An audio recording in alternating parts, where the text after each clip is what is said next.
सभी को ओम शांति। आज हम लोग महादेवी वर्मा जी के द्वारा लिखित भक्तिन पाठ की कहानी का एक प्रकार से सारांश कह ली जाए, कथा प्रस्तुत करेंगे।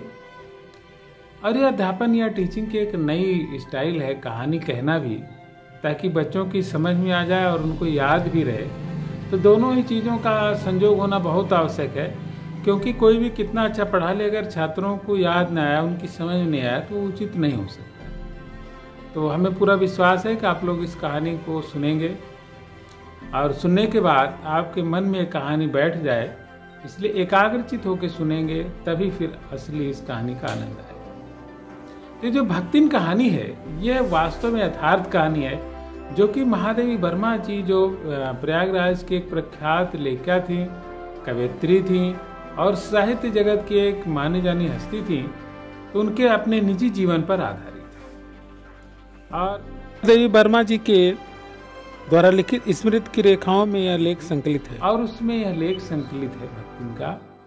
तो भक्तिन का जो असली नाम था वह लक्ष्मी था, और उसको लक्ष्मीन, जो कि अवधि में थोड़ा सा उसका रूपांतर हो जाता है, अपभ्रंश हो जाता है, तो लक्ष्मीन के नाम से लोग कहते थे। और लक्ष्मी यह अपना नाम किसी को नहीं बताती थी, क्योंकि लक्ष्मी से तात्पर्य होता है धनवान। और लक्ष्मीन बेचारी बहुत ही गरीब थी, और उसे गरीबी के नाते महादेवी वर्मा जी के यहाँ आना पड़ा था। तो उसकी कहानी, बचपन की जो कहानी है, वह है इलाहाबाद के पास में झूसी है। झूसी में एक यादव परिवार में उसका जन्म हुआ, और अपने पिता की इकलौती संतान थी। संयोगता इसके जन्म के उपरांत माता जी का देहांत हो गया और पिता ने दूसरी शादी। उस शादी करने के उपरांत उस जमाने में लोग अपने बच्चों की शादी बचपन में बाल विवाह होता था, तो 5 वर्ष की उम्र में ही इसकी शादी हो गई। और महादेवी वर्मा ने लिखा है कि उसकी विमाता ने शास्त्र से 2 पग आगे रहने का पुण्य कमाया। 2 पग आगे रहने का मतलब मनुस्मृति कहती है कि किसी भी कन्या की शादी 12 वर्ष के बाद यथासंभव शीघ्र हो जाना चाहिए। तो उससे भी आधे उम्र में इन्होंने शादी कर दिया। इसलिए महादेवी वर्मा ने लिखा है कि शास्त्र से भी 2 कदम आगे रहने का पुण्य कमाया। और यह अपने घर कुछ सालों उपरांत विदा हो गई, और विदा होने के, शादी होने के 4-5 साल बाद इनके पिता का भी देहांत हो गया। और जिनकी विमाता थी, उन्होंने, चूंकि पिताजी इसको बहुत मानते थे, तो तब तक इन्होंने संदेश नहीं भिजवाया जब तक उनके पिताजी का संस्कार भी नहीं हो गया। तो और संदेश क्या भिजवा दिया, जाकर के सास से, जो संदेशवाहक था, इसने सास से बताया। सास ने भी कुछ नहीं कहा, बस इतना बता दिया कि बहुत दिन हो गया है, जाओ अपने मायके घूमो। तो भक्तिन जब मायके के करीब पहुंची, उसके गांव के आसपास, तभी लोगों की जो अस्फुट बातें थी, उससे भक्तिन को शंका हो गई। और पहुंचने के बाद पता चला कि उसके पिताजी नहीं रहे, और उसकी विमाता ने उनका बिल्कुल स्वागत नहीं किया, बात तक नहीं किया। जिससे उल्टे पांव भक्तिन अपने घर लौट आई, और अपने पिता के विछोह को अपने पति पर गहने फेंक कर और नाना प्रकार की बातें कह करके व्यक्त किया। खैर, यह उसके जीवन का प्रथम परिच्छेद था जो भक्ति ने सहा। अब उसके जीवन का यहीं से दूसरा परिच्छेद शुरू हुआ, माने उसका पति के साथ उसका जो जीवन है वह किस तरह से गुजरा, ये थोड़ा एक द्वितीय परिच्छेद में। अब जो भक्तिन का परिवार था, उसकी सास मचिया के आसन पर रहती थी। एक देहाती आसन है जिस पर गांव के लोग बैठते हैं, और उसकी 2 और उसकी सास के 3 पुत्र थे। तो जो और दोनों भाई थे, उनकी पत्नियां के पुत्र पैदा हुए। और महादेवी वर्मा ने लिखा है कि वो कौओं के तरह से काले थे। और इसके पास कोई पुत्र नहीं पैदा हुआ, तो इसके 3 पुत्रियां पैदा हुई। महादेवी वर्मा के शब्दों में इसने पहली वाली कन्या के 2 संस्करण और कर डाले। कुल मिला के 3 पुत्रियां पैदा हुई। और जब भक्तिन 29 वर्ष की अवस्था में थी, और इसके पति 36 वर्ष की अवस्था में थे, तभी इनके पति अपना जो इहलौकिक लीला है उसको समाप्त करके परलोक गए। और उस समय भक्तिन की जो बड़ी लड़की थी उसकी शादी ये लोगों ने कर दिया था, और 2 लड़कियां बहुत छोटी छोटी थी, घरौंदे से खेलने वाली लड़कियों को छोड़ करके इनके पति इस संसार से गए। तो भक्तिन ने क्या किया कि दोनों लड़कियों के हाथ पीले के अर्थात उनकी शादी करवाया, और जो बड़े दामाद थे जिसने उनके पति ने चुना था उनको ला करके घर जमाई बनाया, ताकि घर की जो सारी घर गृहस्थी में कोई पुरुष रहे तो सारी व्यवस्था चलती। अब यहाँ से तृतीय परिच्छेद शुरू होता है। माने 2 परिच्छेद समाप्त हुए इस कथा के। अब तीसरा अंश, परिच्छेद माने होता पार्ट, भाग।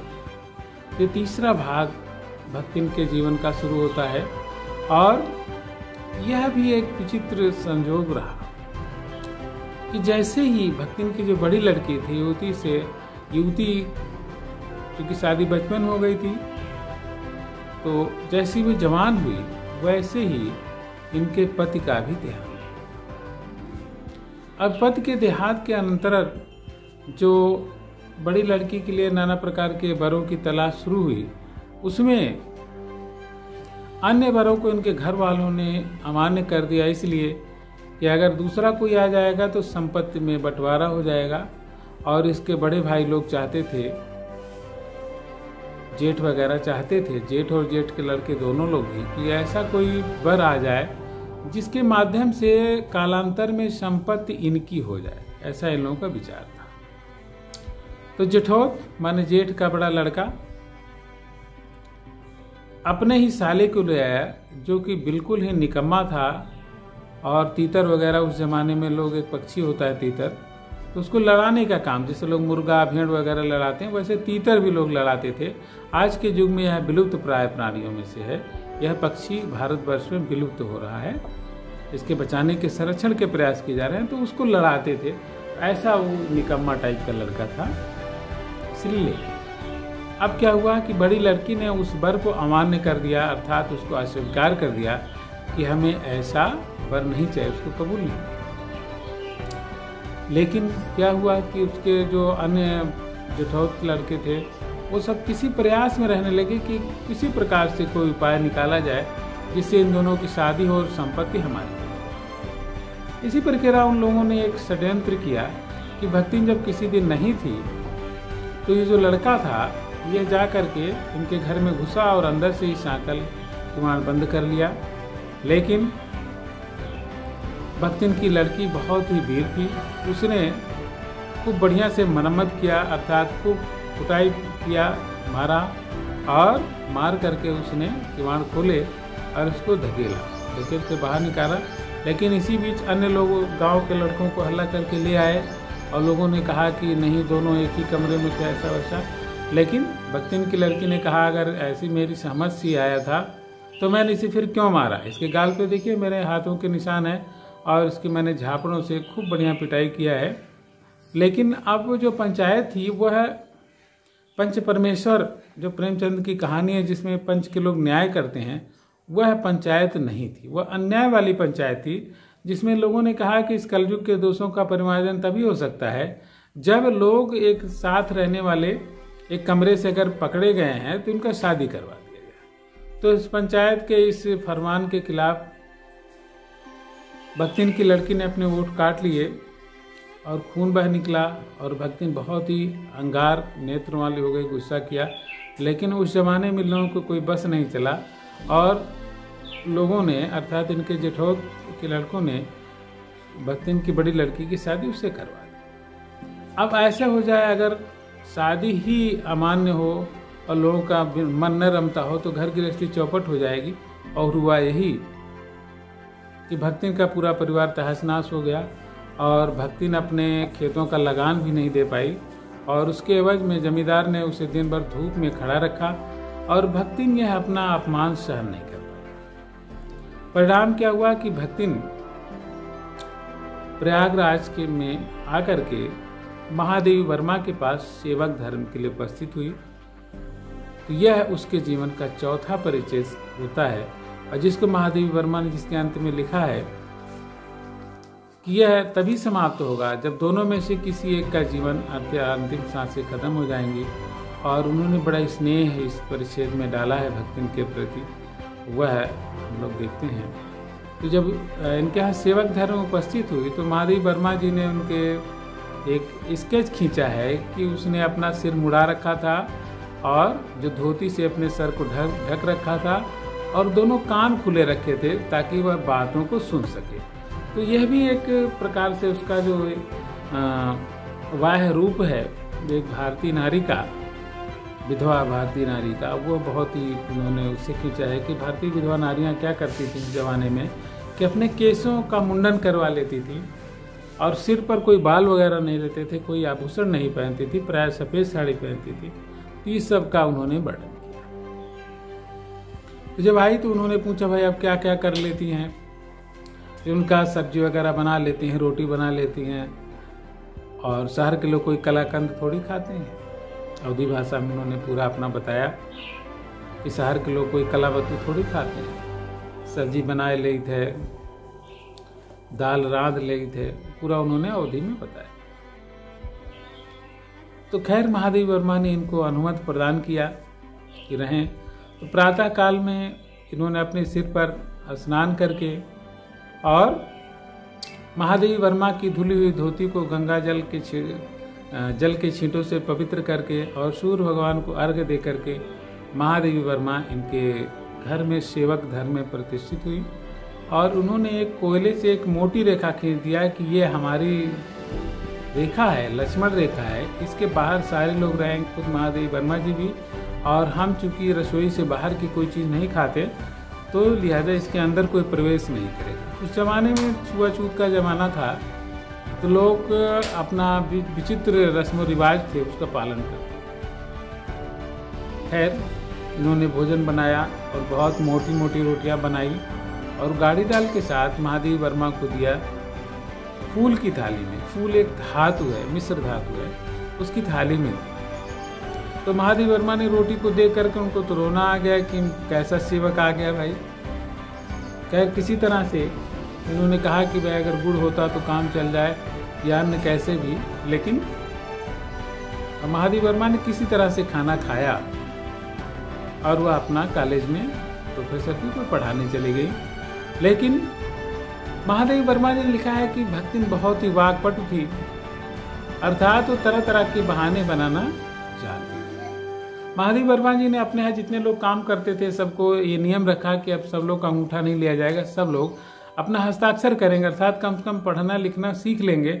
लेकिन भक्तिन ने कहा कि हमारी मालकिन तो वैसे ही दिन रात किताबियन में लगी रहते हैं, अगर हम भी पढ़े लिखेंगे तो फिर क्या होगा।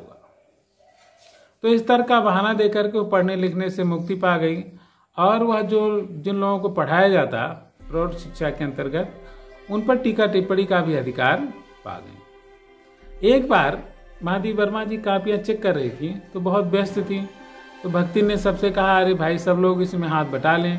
अब पता था कि इस काम में कोई भी हाथ तो बटा नहीं सकता है, जब कोई भी हाथ नहीं बटा सकता है तो कैसे इसमें हाथ लें। तो बस भक्तिन को तर्क मिल गया कि हमारी मालकिन जैसा काम जानती है वैसा कोई जानता नहीं है। और भक्तिन सहयोगी बहुत थी। महादेवी वर्मा देर रात तक पढ़ती रहती तो भक्तिन भी सोती नहीं थी, वो हनुमान जी की तरह से अपने जो स्वामी थे उनकी सेवा में लगी रहती थी।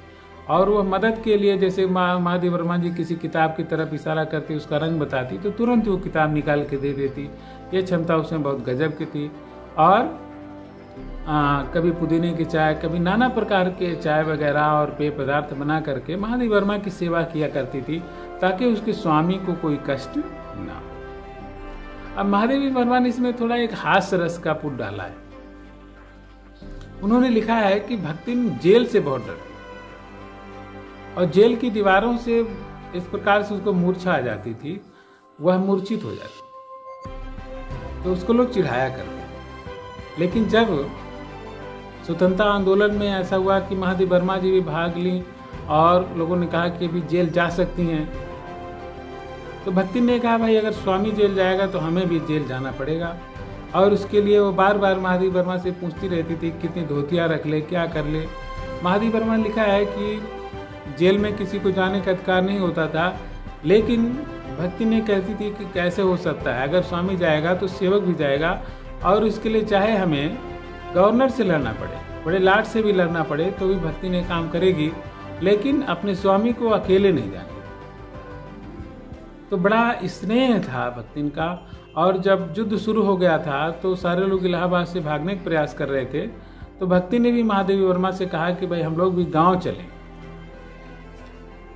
और वहां पर वह क्या करेगी, अपने घर में मिट्टी के जो उसकी दीवार है उस पर कील गाड़ करके, पटरे रख करके किताबें रखने की व्यवस्था कर देगी, और उनके कपड़े भी रखने की व्यवस्था कर देगी। और महादेवी वर्मा ने कहा कि भाई ऐसा है कि मेरे पास पैसे नहीं है, ऐसा उन्होंने न जाने के लिए कहा था।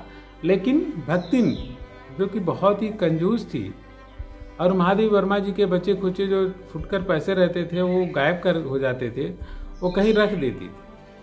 तो उसने बताया महादेवी वर्मा जी को कि मैंने बहुत सारे पैसे रखे हैं और 5 बीसियाँ रखी हैं वगैरह वगैरह, और ये आपको प्रदान कर देगी, इससे खर्चे चल जाएंगे। तो उसके इस रहस्योद्घाटन से महादेवी वर्मा के हृदय में और भी बड़ा स्नेह आया कि जो ये कंजूसी करती थी, इससे तात्पर्य को पैसे बचत करती रहती थी, ये भी एक बहुत बड़ा आदर्श का नमूना है।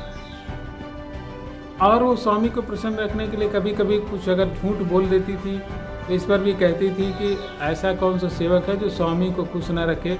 स्वामी को खुश रखने के लिए उसे जैसा भी करना पड़े वह करने के लिए तैयार है। तो एक आदर्श सेविका थी।